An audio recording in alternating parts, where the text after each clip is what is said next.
So I remember when I landed on this induction wing, that felt a little bit more like a jail. Bare young niggas everywhere. They moved to the actual proper wing. My first ever pad mate, Birmingham, brother. My first introduction to the real jail lifestyle. They started introducing me to like the hustle. It's a lot of fucking gangbanging and that shit. Cause I ended up getting dragged into a whole nother city's beef. That's not even mine. I've seen fights happen over the dumbest shit. I've seen fights break out over some motherfucking wedges. Nigga didn't get as much wedges as he wanted. The guy said, fuck you, you ain't getting no more. Fight broke out over the set free. I did not change my ways. I just ended up becoming a better criminal in jail. So I just ended up fucking basically networking really deep. Like, time is huge. 2 years is a lot of time.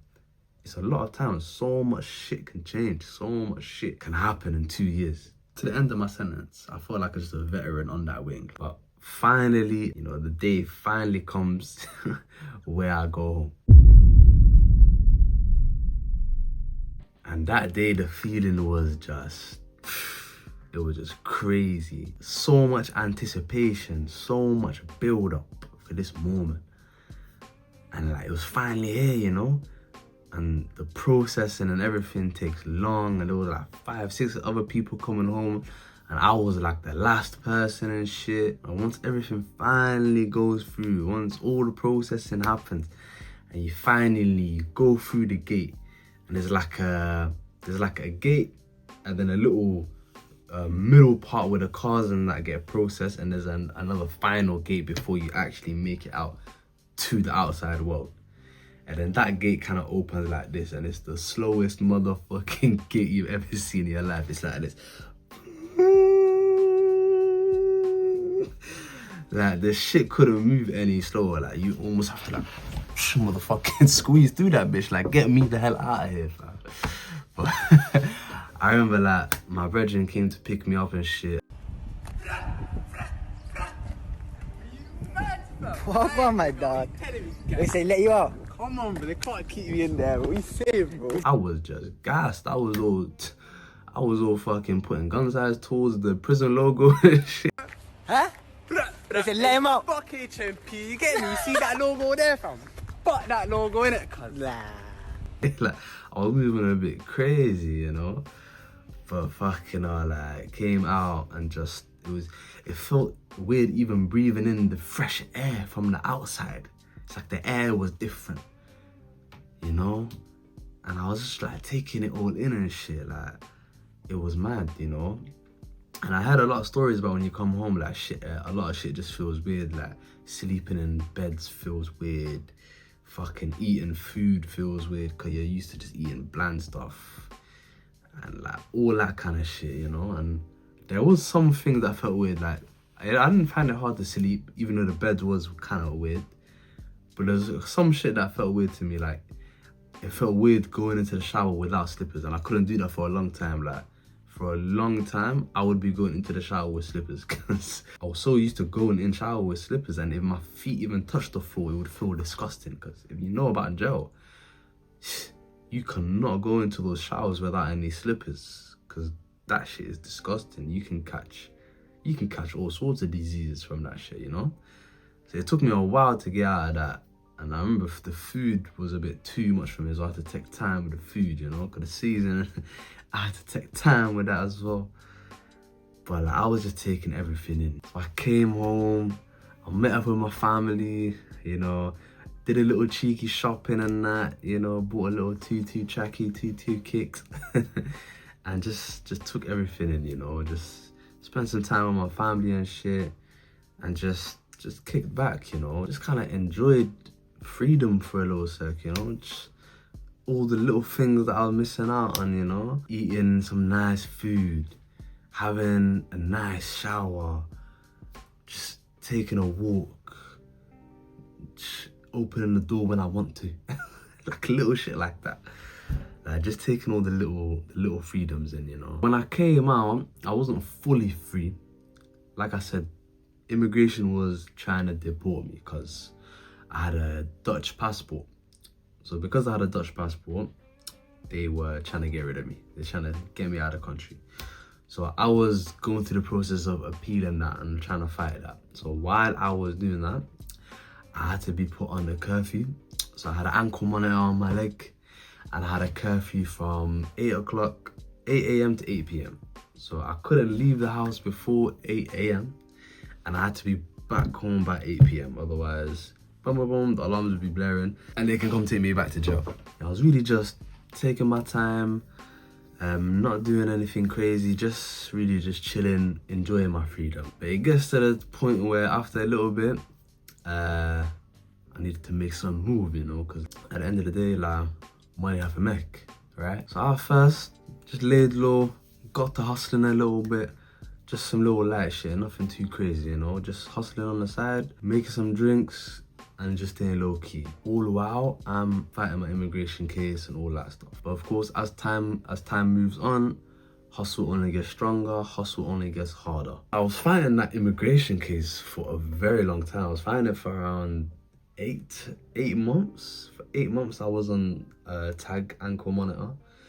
I ended up winning it after a long time, but then butthurt ass bastards appealed my appeal. The crazy. So then I won that appeal, and then they appealed my appeal for appeal. Like, I'm not joking. Like, they sent it to this judge and they said, no, we're not happy with your decision, so they sent it to a higher judge. And they said, no, we're not happy with your decision, so we're gonna send it to a higher judge.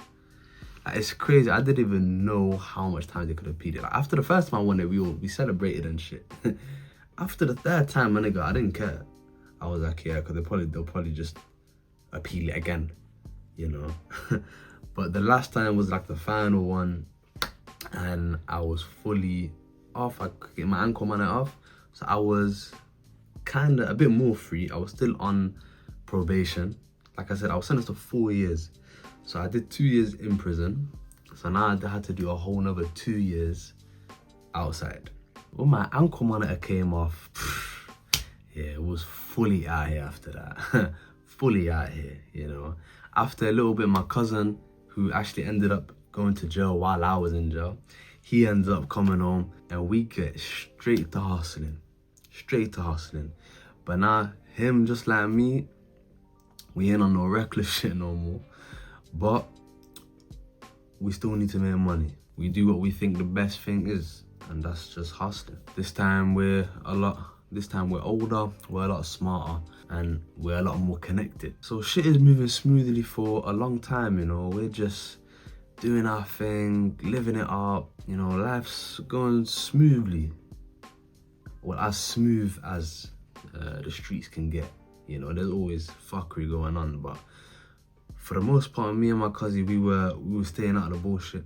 We were just trying to get to the money. That's all we were focused on, really and truly, you know. All while everything's going on, like, inside, I'm slowly feeling a little bit just empty, you know. Like, yeah, we're getting money, we're having fun or whatever, we're getting lit, but inside, I'm slightly just feeling empty, you know. Like, shit, I'm just moving along, but I'm not really addressing nothing. I'm just carrying on day to day, like, just doing what we need to do, And things carried on like that for a while, and little will I know, those little feelings would add up over a long period of time and would end up affecting me further down the line. So we're jogging for a long time now, we're hustling for a long time now, and an incident happens along the way that puts a real dent in our plans. So this is around almost 2 years since I've been home. So remember, I had to do 2 years of probation, and I was about to be a fully free man. You know, I was real cool, my probation officer, you know, always kept my meetings cool. Like, in her mind, she was thinking I'm cool. Like, she think I'm cooling. You know, I really truly, I was cooling.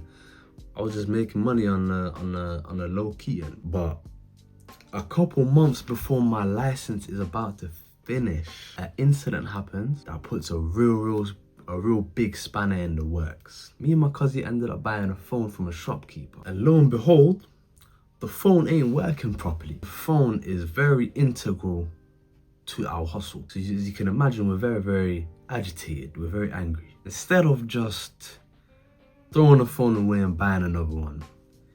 We end up making the stupid decision of going and confronting the guy who sold us the phone, which is another decision that ends up changing my life's direction once more. But you can see that this was a very important thing that had to happen. Otherwise, I don't think I'd be where I am at today if this incident didn't happen. So boom, we end up confronting the shopkeeper, and as you can imagine, he ain't trying to provide no solutions. Like, this is a shopkeeper from the end. Once he sold you that shit, my nigga, you done fucked up. And you can imagine we never had no receipt or nothing like that either. So there's nothing that he was gonna do for us. But shit starts getting heated inside the store. Him and my cousin start getting into it. And before you know it, fists are flying and we're scrapping with the shopkeeper. The shit ends up getting bad. We all start getting interlocked and shit. Niggas are grabbing each other, not trying to let each other go. After a long ass struggle and a lot of motherfucking eyewitnesses, we end up parting ways, jumping in the car and skedaddling. Alright, hot as shit on a hot summer's day. You already know we fucked it. Alright, but we skedaddled, we laid low for a bit and just waited for shit to die down. And for a while, it seemed like it was calm. We didn't hear nothing, but we did start to hear stuff in the neighborhood about people talking, aunties and uncles. Words come back to my cousin's mum now as well, that people are really putting two and two together who they think put hands on a fucking shopkeeper, right? And he ended up coming out a little bit bad from the situation as well. So before you know it, around like a month went by. I was staying at a studio flat at the time. I had moved out of my parents. See, during that time where we was really jogging and shit, my relationship with my family and stuff wasn't really there at the time, you know? Cause to be honest, like, the way we was jogging, we was fully locked in. In my head, like, I'm better off just not keeping too much contact with them. So my relationship with my family wasn't actually there. I was staying at a little studio at the time, and my cousin was with me as well that night. He ended up going back to his. And the next day, we're getting active and I'm trying to call him and his phone's going straight to voicemail. And that's already immediately a red flag, you know? I try to call him a couple more times, it's going straight to voicemail again. I wait a little bit, I try again after a bit, and it's going straight to voicemail again. Straight away, I'm already knowing, yeah, this nigga's got bagged, right? So I'm chilling for a bit. I end up calling his mom, and she ends up confirming to me, like, yeah, the police came early in the morning and they took him, all right? So I'm thinking, fuck, they actually nabbed him. So I'm already knowing that I'm next on their list, you know? But the thing is, they don't know where I'm staying, because the last address they have for me is my mom's house. So they don't know where the hell I am at the moment. So I have that going for me at the moment. So immediately I start packing my shit up and I end up leaving that studio because we've already been staying there for a little while. Didn't want to take any chances. I know there's probably been people, witnesses that have probably seen me coming in and out of this place. I end up renting a room in a house a few miles away. Cool landlord, takes cash. I laid low there for a little sec.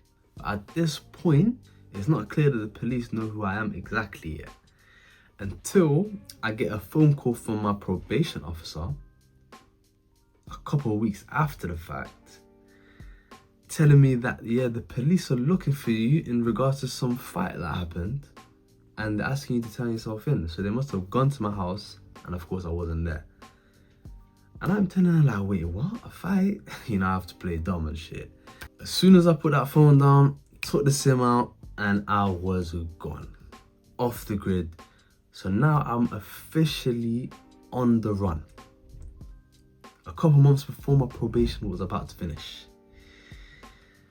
So you can imagine I am in a whole leap of different shit. So after laying low for a little sec, I end up flying up north, out of town, and started up a little hostel over there.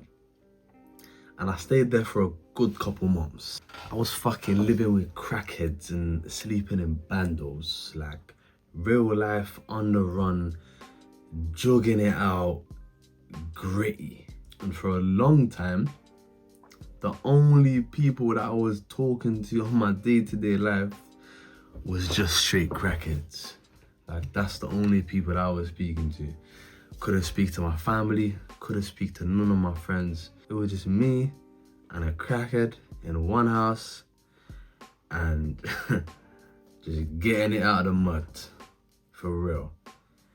And I can't lie, after a while, that shit slowly started fucking with me, to be honest. Like, you remember how I was saying from before, how I was feeling empty and shit like that. It only started to get worse and worse, you know? So I ended up getting another place in that same town. So I wasn't staying with the crackhead anymore. So I had a place to myself, but still dealing with the same shit. Probably stayed there for a good 3 months, maybe 4 months. And it ended up getting way too hot over there. And I had to completely shut everything down over there and fly straight back to Leicester. But when I came back to Leicester though, I was done. Like, I was fully just maxed out. Everything that I was dealing with, everything that I was feeling, everything that had happened, I just all added up to one big pile of bullshit. And I can't lie, I was just done. I went back to the room that I was renting out and I just stayed there for a while and just laid low, you know. And the maddest thing is, because I was on the run in that city, I couldn't really go outside. So I was basically just trapped in that house and that room. And that room ended up becoming like another prison for me. And not being able to talk to no one, just me and my own thoughts, I fell into a deep, dark rut. Fucking depressed than a motherfucker. Like, I won't lie to you, I hit rock bottom. Like, I had made a lot of money. I had a whole lot of money literally stashed in the cupboard, but I couldn't do nothing with it. And it didn't mean shit to me as well. Like, nothing mattered to me anymore at that point. Nothing meant anything to me. I had been out here doing so much fuckery for so long, and it didn't feel fulfilling to me. I just felt empty, hollow. I had felt like a shell of myself. And in that room, I just started rotting away. The days would just turn into a blur, one after the other.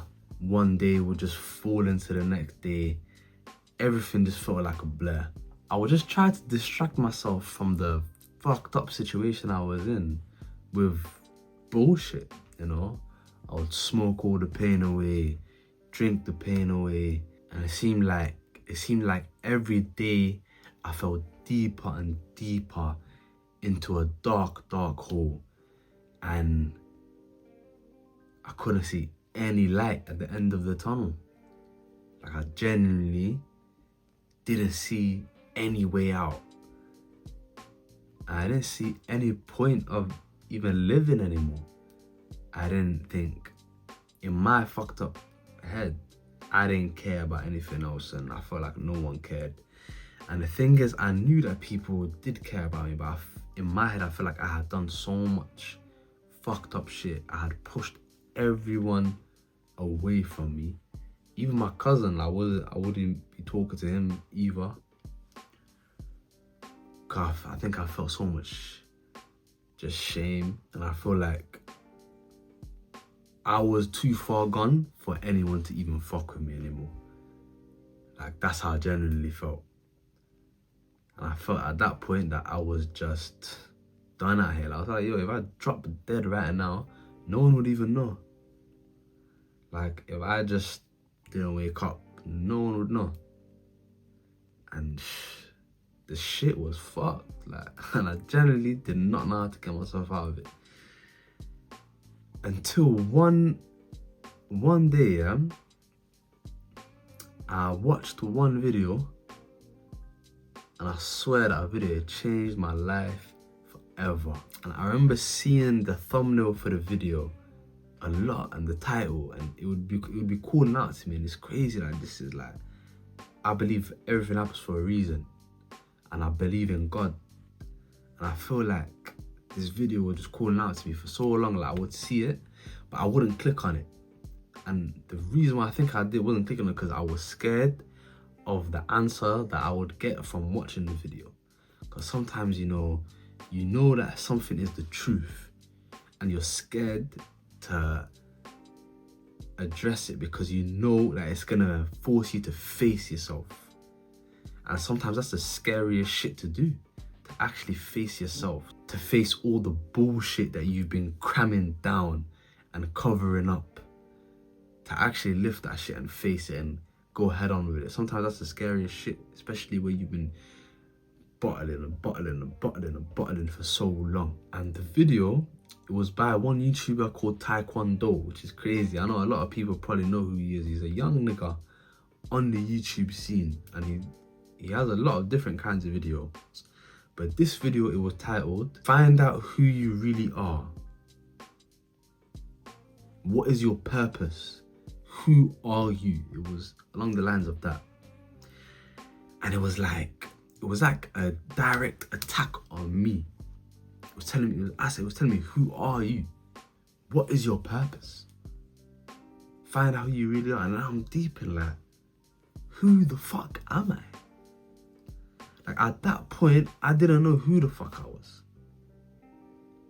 So that's why it felt so hard for me to even confront that shit, because it was like a direct attack on me, on my whole identity, you know? And after a while, I was like, you know what? Let's watch this fucking video, man. And I think a big catalyst for even me making that decision was one day I took a picture of myself, because I had realized how much I had just been killing myself day by day, rotting away. And it's like, when you start getting into those deep ruts, even looking in the mirror is hard, because of how much like ashamed you feel of yourself, of how you're living your life, and how fucked up you are, and the kind of rut that you're in. I wouldn't even be looking in the mirror a lot of times, and if I did look in the mirror, I'd probably look at it in disgust, you know? But there's one time where I was like, yo, let me take a picture of myself. And it's the picture that I've used in thumbnails as well, of like my fitness videos, when I've showed like my before picture. That was the picture that I took of the deep rut that I was in. And when I took that picture of myself and I actually looked at it, I was fucking shocked, because it was the first time that I was actually face to face with myself and actually looking at myself from a third person point of view. And I was fucking shocked at what I saw. I couldn't recognize myself. I was like, there's no fucking way that's me. Who the fuck is that standing there right now? And at that point, even just looking at my face and looking at my eyes, it looked like I was dead. It didn't look like there was any life in me. And I think that was a big catalyst for me thinking, yo, like, I've lost myself. Like, I'm killing myself, you know? So I end up clicking on the video, and it was like a fucking 2.5 hour long video, and I watched the whole thing in one go. I took notes and everything, and the shit was like, it opened up my mind completely, and it made me actually confront all the shit that I wasn't addressing. It made me actually confront my identity and question myself to who I really am, and what the fuck is my purpose? Who is in control of my life? Is it me, or am I just going with the flow of the tide and just aimlessly moving? You know, it made me actually confront the lies that I had been telling myself for so many years about who I am, why am I doing, and what the fuck am I doing? Where is the direction of what I'm going? And like, what the fuck is the future for me? And it made me ask myself so many questions that I had not been asking myself. And at the end of that video, I felt like I had so much more clarity than I ever had. And by the end of that video, after all the questions that I had to ask myself, that day changed my life forever. It made me actually realize that what I'm doing is bullshit. And the reason why I was feeling empty and hollow is because really and truly, I didn't want to be doing the fuckery that I was doing. And I didn't see no future in the life that I was living. And I knew that. But I was lying to myself to convince myself that I did. And I was lying to myself that there was a future in this shit for me. Because I was smart enough to realize that this shit only goes a couple ways. I've seen it so many times myself. And at the end of the day as well, the shit, no matter how much money I was making or anything like that, the shit just wasn't fulfilling. The way I was getting it by any means, but the shit wasn't fulfilling. You can make as much money as you want, and I realized it. Like, I always thought, I remember when I was a young G thinking, yo, I can't wait to make £1,000. And then when I finally made £1,000, I realized that was nothing, you know? And then after that, I was like, yo, I can't wait to make 10,000. Then you always like, you realize no matter how much you make, the money itself is never gonna be satisfactory. Do you know what I mean? But it's like, the shit that you're doing has to be fulfilling. It has to like mean something. And especially if the shit that you're doing is eating away at your soul, and by the end of it, you're just gonna be some hollow being, some empty vessel, just fucking floating around, bruv. I didn't want to be like that. I wanted to live a life that I could be fucking proud of. I wanted to stop giving pain to my mum, like, do you know what I mean? Like, I was sick and tired of this shit. But then I realized that I actually have the power to take control of this shit. Like, what I was thinking that I'm boxed in and I have nowhere to go, it's only because I was limiting the options of what I could do in one area. But what I realized was my options are endless. So upon all of this realization, I came to the conclusion that I don't want to live this life no more. And to get out of this hole that I've built up, that I've dug myself, the first thing that I need to do is to take accountability for the shit that I've done. You know? And that means I gotta hand myself in. I gotta face the shit that I've been running away from. You know, at that point I had been on the run for a year. So you can imagine, it's been a fucking long time, bruv. You know? All this running, all this paranoia, all this fucking looking over my shoulders and shit, like, that shit fucked with my head. You know, like, even just hearing a siren would make me like that. Hearing a knock on the door would make me jump. Do you know what I mean? Like, I was done with it. So I realized the first thing I need to do is I need to hand myself in. You know, and I was ready for whatever that came with, whether that was going back to jail and riding whatever the fuck sentence they give me and coming out and putting the shit behind me. You know, I was ready for whatever. So first thing I did was I called the solicitors, because listen, I ain't no dumbass nigga. I ain't just gonna go straight to the police, you get me? I still need to be smart about this shit. So I called the solicitors, told them the situation and what I wanted to do, and then they ended up liaising with the police. They told the police on behalf of me about, okay, he wants to hand himself in. How can we go about this in the best way? Police have gone back to them, said, okay, they've arranged for me and he can come on this day at this time. And then boom, like me, I was ready. I ended up packing a bag. Like I ended up putting some clothes in that motherfucker. Like I was ready to go to jail. Like I had fully prepared myself mentally, physically. Like I prepared myself for the worst.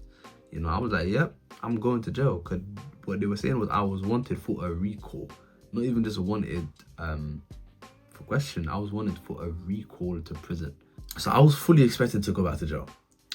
So the day ends up coming. I end up calling my mum and speaking to her for the first time in, it must have been over a year at that point, because I hadn't spoke to her while I was on the run. I was on the run for a year, and before that I hadn't spoke to her for a little while as well. So we're talking like a year and a half I haven't spoken to my mum, you know. I ended up calling her, and she was just happy to just hear my voice. Do you know what I mean? I told her like, Mom, like, listen, I'm handing myself in. You know, whatever happens, happens. If I end up going to jail, I'm gonna call you when I land there. If not, like, either I'm gonna let you know what happens, innit? You get me? Like, she's like, okay, cool, I'm praying for you. I miss you. Like, she was just happy to hear from me, you get me? The day ends up coming. I end up going to the police station. And the maddest thing happens. I go there with my rucksack and that, like, ready to go. Like, yo, what's going on? I'm here, fam.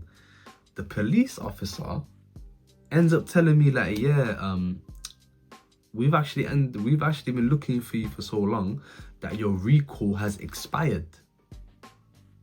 So we're gonna bail you. And I was like, wait, you what? I was like, listen, I ain't gonna complain. I ain't gonna ask you twice. I call my mom, let her know the good news, and she's gassed. She's like, listen, I've been praying all night. I'm actually facing the shit that I've been running away from. I cut out smoking. I cut out smoking cigarettes. I cut out smoking loud. I cut out the drinking. I was ready to just improve my life. I was sick and tired of this shit. So I got into a training regimen, praying again. All of a sudden, my mind started getting clear again. Now I needed to figure out how am I gonna make money now. I was just thinking, like, it'd be cool if I could make a platform and, like, show other people that maybe been through similar things like me, or just been through struggle, and showing them, like, yo, you can actually change your life at any given moment. I could actually make a big impact at it just by me telling my story. You know what? Fuck it, let's do this, bruv. So my bail was due to end on the day of Eid. But I ended up getting a letter telling me that my bail has been extended for another month. I can enjoy Eid with my family. Tell me why 4 o'clock in the morning on Eid day, the police come and grab me out of my bed.